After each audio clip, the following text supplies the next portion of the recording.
பொரியல். செய்முறை: இரும்பு கடாயில் 2 டீஸ்பூன் நல்லெண்ணெய், 2 டீஸ்பூன் கடலெண்ணெய் விட்டுருக்கேன். காஞ்சிருச்சு. கடுகு 1/4 டீஸ்பூன். கடுகு வெடிச்சிருச்சு. கடலைப்பருப்பு 1/2 டீஸ்பூன். உளுந்தம்பருப்பு 1/2 டீஸ்பூன். பூண்டு 4 பல் கட் பண்ணி வச்சுருக்கேன். சின்ன வெங்காயம் 10. வரமிளகா 1. கருவேப்பிலை கொஞ்சம். ரொம்ப வெங்காயம் ஃப்ரை ஆகணும்னு அவசியம் இல்லை. வெண்டைக்காய் 15 கட் பண்ணி வச்சுருக்கேன். கழுவி தொடச்சிட்டு குறுக்க கட் பண்ணி இந்த சைஸுக்கு போட்டுக்கணும். ரொம்ப ஃபைனாக போடணும்னு அவசியம் இல்லை. அப்போ தான் வளவளப்பு இல்லாமல் இருக்கும். வெங்காயத்தோடையே போட்டுடலாம். நம்ம இதை ட்ரையாக ஃப்ரை பண்ணுறோம். இரும்பு சட்டிங்கிறதுனால நல்லா ஒட்டாமல் வரும்.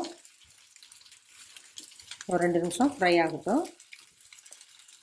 இண்டாலியம் சட்டியில் ஃப்ரை பண்ணுறப்ப நம்ம கொஞ்சம் தயிர் ஆட் பண்ணலாம். வளவளப்பு இல்லாமல் வரும். இதில் தயிர் ஆட் பண்ணக்கூடாது. இது கொஞ்சம் ட்ரையாக தான் இருக்கணும். தயிர் ஆட் பண்ணால் ஒரு மாதிரி கருத்து போயிடும். கொஞ்சம் ஃப்ரை ஆகட்டும். மூடி வச்சு சிம்மில் வச்சு கிளறி விட்டோம்னா நல்லா ஃப்ரை ஆகிக்கும். இப்போவே அந்த வளவளப்பு போயிடுச்சு. உப்பு தேவையான அளவு. மஞ்சள் தூள் 1/4 டீஸ்பூன்.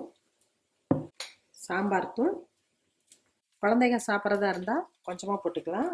பெரியவங்க மட்டும் சாப்பிட்றதா இருந்தால் 1/4 டீஸ்பூனுக்கு மேலே போடலாம். இதையும் நம்ம மூடி வச்சு இடையில கிளறி விட்டு ஃப்ரை பண்ணுவோம். 2 நிமிஷம் ஃப்ரை ஆகட்டும். நல்லா கலர் சேஞ்ச் ஆகிருக்கு.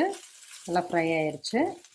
நம்ம சாம்பார் தூள், மிளகாத்தூள் இதையெல்லாம் கம்மி பண்ணிக்கிட்டு கொஞ்சம் பெப்பர் ஆட் பண்ணிக்கலாம்.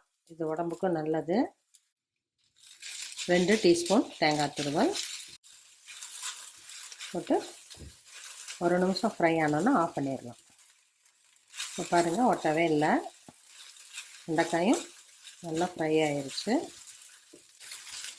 ஸ்டவ்வை ஆஃப் பண்ணிடுறேன். வெண்டைக்காய் பொரியல் ரெடி ஆயிடுச்சு. குழந்தைங்களுக்கு ரொம்ப நல்லது. பிடிச்ச காயும் கூட. செஞ்சு பாருங்கள்.